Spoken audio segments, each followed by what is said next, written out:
వరద ఉధృతితో గోదావరి ఉరకలెత్తుతోంది. ధవళేశ్వరం వద్ద నీటి మట్టం అంతకంతకు పెరుగుతోంది. కాటన్ బ్యారేజ్ వద్ద 175 గేట్లు ఎత్తివేసి నీటిని కిందకు విడుదల చేస్తున్నారు.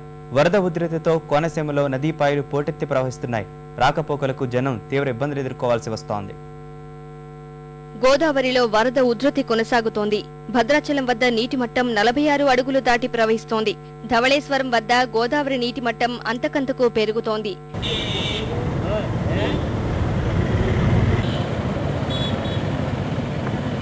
ప్రస్తుతం కాటన్ బ్యారేజీ వద్ద 175 గేట్లు ఎత్తివేసి 9 లక్షలకు పైగా వరద నీటిని విడుదల చేస్తున్నారు.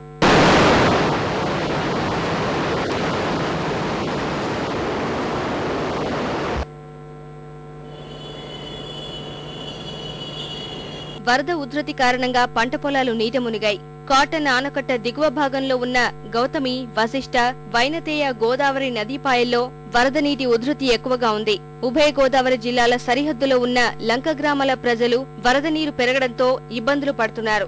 వశిష్ట గోదావరి పాయ పోటెత్తడంతో కోనసీమలో చాకలిపాలెం వద్ద కాజ్ వరద నీటిలో మునిగిపోయింది.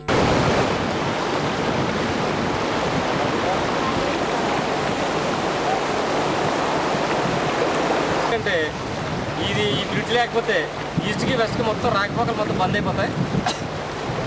ఇది 2 అడుగులు సుమారు ఉంటుంది బ్రిడ్జ్, ఇది కాజ్వే. అయితే కనీసం ఒక 7 అడుగులు 8 అడుగులు కనుక ఈ కాజ్వే కనుక ఉంటే ఈ 2 జిల్లాలలో కూడా చాలా ఉపయోగకరం. మాకు ఇప్పుడు ఫ్లడ్ వచ్చింది, కనీసం 4 అడుగులు లేదు. మేము అవతల నుంచి లంకలో నుంచి బయట రావడానికి అవకాశం లేదు. పిల్లలు స్కూల్కి వెళ్ళడానికి లేదు. మాకు ఏదైనా మెడిసిన్ కావాలంటే బయటకు రావడానికి లేదు. చాలా ఇబ్బందికరం అనమాట ఇది. మాకు ఈ వంతుల మీద వెళ్ళడానికి చాలా ప్రమాద పరిస్థితిలో ఉంది. మేము వెళ్ళడానికి ఈ పక్క వెళ్ళడానికి ఆ పక్క వెళ్ళడానికి కూడా దారి లేవు. ఈ రకంగా దాటాల్సి వస్తుంది. అన్ని విషయంలో కూడా చాలా ఇబ్బందిగా ఉందండి. మాకు ఏ విధంగా కూడా అవకాశం లేదు. ప్రభుత్వం కూడా ఇంతవరకు యాక్షన్ తీసుకోలేదు. గోదావరి ఎగువ భాగంలో ఏజెన్సీలోని దేవీపట్నం మండలంలోని అనేక గ్రామాలకు రాకపోకలు నిలిచిపోయాయి. భద్రాచలం వద్ద గోదావరి నిలకడగా ఉండటం వల్ల మొదటి ప్రమాద హెచ్చరిక స్థాయికి మించి పెరగకపోవచ్చని అధికారులు అంచనా వేస్తున్నారు.